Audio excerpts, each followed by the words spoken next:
Hi everyone, this is Jim. Welcome to episode 14 of Opening Basics. This is the final episode on the English opening, and I thought I would start out with a little bit of a semi-review, just talk about the pawn structures in the English. So we know that white is going to put a pawn on c4, and often the idea is to put a pawn on g3 and get this kind of bind on the light squares with the bishop coming to g2. So where do the other pawns go? You can have a setup like this, where the pawns go in kind of a dragon formation. And this is, I guess I call this the small center. And it leaves good squares for your pieces to develop to. The bishop can go to g2, the knight can go to c3, and the other knight can go to f3. And so your pieces are all comfortably situated. And not only that, but this bishop has a view out through this hole in the pawn structure too, with the pawns going that way. So that's a very convenient way to play, but it's not very ambitious. It doesn't grab much space in the center. And so a lot of times this e-pawn, instead of going to, instead of staying at home, will go to e3 or e4. Now we saw in the Finnick system, let's go ahead and put that on the board here. The Finnick system has these two little triangles, the one here for the fianchettoed bishop, and then this Finnick triangle in the center here with pawns on c4 and e4. And now there's squares for your pieces as well. This knight goes here, this knight goes here, the bishop goes to g2, and once again this bishop can come out along this diagonal, has good scope. So the one defect, well, one of the defects is that this bishop is blocked in, and but that will change as the game progresses. White will either break on one side or the other, and it'll open up some squares for the bishop to attack on, very similar to the King's Indian. So let's see, what else could we do here? In addition to this dragon type of setup with the small center, you can also go for a slightly larger center. So let's put a third pawn structure on the board here. That is, you play this move e3. And now your idea is the bishop will go here, your knight will go here, your other knight will go here, similar to the Finnick setup, but you haven't put a pawn on e4, so this bishop is not blocked. It has good scope along this diagonal.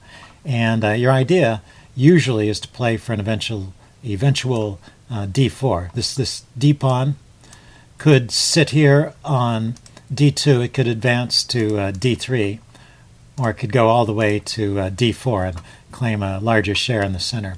And so these are your basic pawn structures and where your pieces go. When the pawn comes out in this structure, your knight has a choice. The king's knight can also go to the f3 square with the idea that it'll eventually move away from that square and open up the bishop. So it's just sort of temporarily sitting there while you get castled and everything gets set up, and then it moves off elsewhere to find a better role and open up a line for your bishop. So let's get rid of these lines and just leave the pawn structure on there. What's interesting about the English is that there's not so many forcing lines, and so black often has a choice to choose what kind of setup he goes for to counter your setup. So, for example, against this setup here, the last one I drew with where you're trying to grab a big center with pawns on d4 and c4, black could do a symmetrical setup, but he could also do a complementary setup, I guess you might call it. He could put his pawns in the dragon formation and contest along this diagonal here, maybe exchange off and try and expose a weakness on d4, and just in general grab control of the dark squares. So that's what I mean by a complementary strategy. Black is going for the dark squares and white's going for the white squares. And if white grabs the big center, then black grabs the small center. And we get a little bit of asymmetry in the position, and some things will get traded off. But black can choose to go to a completely symmetric setup, and you get all four pawns over here. And a lot of times in this configuration, you get a situation similar to the Tarrasch defenses to the Queen's Gambit, where these pawns get exchanged off in some order, and one side is left with an isolated queen's pawn. And so you have to keep that in mind when you're playing these setups, which side is going to end up with the isolated queen's pawn. And if it's you, do you want to have the isolated queen's pawn, or would you rather play against it? But if, let's set this back. If white is going for the small center, then really black has a choice of setups here. He can go, once again, with a symmetrical setup, or he could go with a complementary setup, once again, with pawns like this, where he's got a line of pawns here, and black has this line of pawns. And what this is a closed Sicilian with the colors reversed. So black has the pawn on e5 and white has the pawn on c4, the opposite of what it would be with a closed Sicilian. And interesting kind of closed maneuvering game could continue. And in this line, of course, white always has the option of putting his pawn up to e4 and going for the Finnick system as well. So those are some of the pawn structure ideas in the English opening. There are a couple of transposition tricks I wanted to talk about. One is the idea of the move knight f3. A lot of times you'll see English openings starting out with the move knight f3. And one idea maybe is to prevent the move e5 so that black won't get into a reverse Sicilian setup. So the normal way this might continue is knight f6 is the most common response, and then c4. Now you've got your English setup, and black is not continuing with e5. He can continue with moves like e6 or c5 or g6. All of these are top choices in the opening database and reasonable ways to play. The only thing you have to worry about if you want to get into these lines of the English, say you're just trying to avoid lines in the English where black plays e5, so you throw this knight out here. But black has another choice besides knight f6, or c5. c5 would also lead to English type positions. But he could go d5 here. And this opening is known as the reti opening. And really it's a different opening from the English. There's different ideas here. So you can, and one of the top moves here is c4, and black can push on with d5 and go for a reverse Benoni setup. He can also grab the pawn there.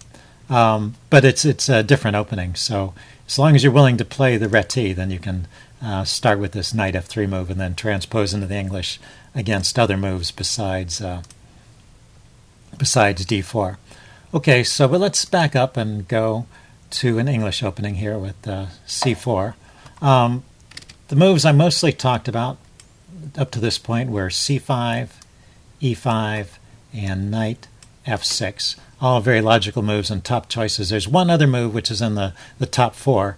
There's also g6, which could transpose into a symmetrical English. But the one move I wanted to talk about that I haven't mentioned before is the move e6.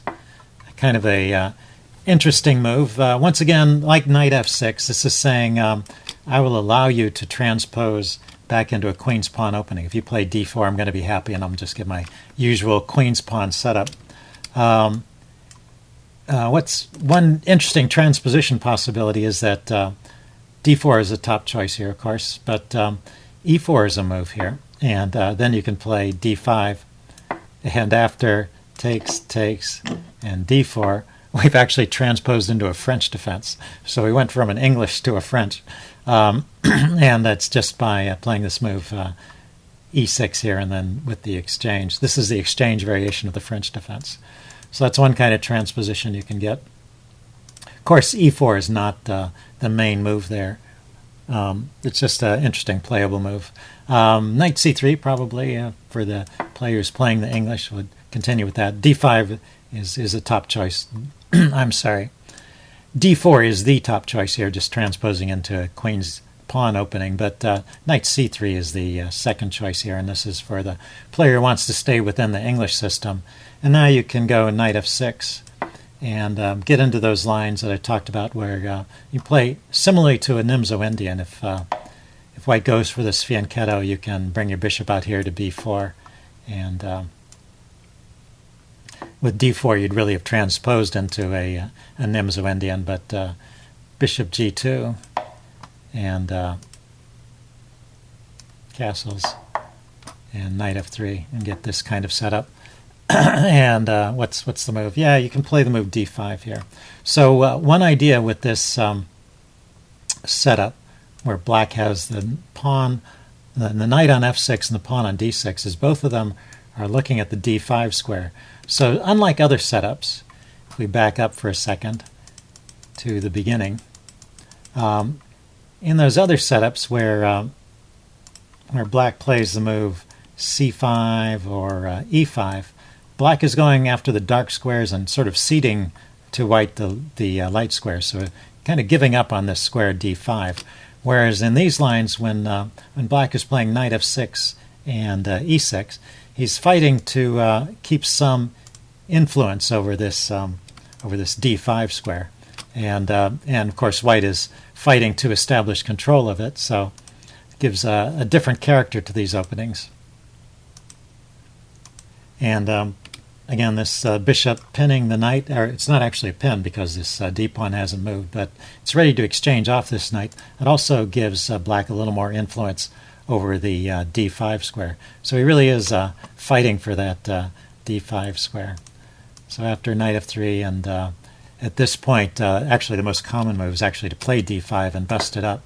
So that's an idea in these positions where you have the knight here and the pawn here, is to get in this early d5. Well, it's not so early in this case. Get in d5 after some preparation and hope to take advantage of white's setup here, or hope to contradict white's setup. So keeping white out of the familiar channels where he has control of the light squares by contesting them.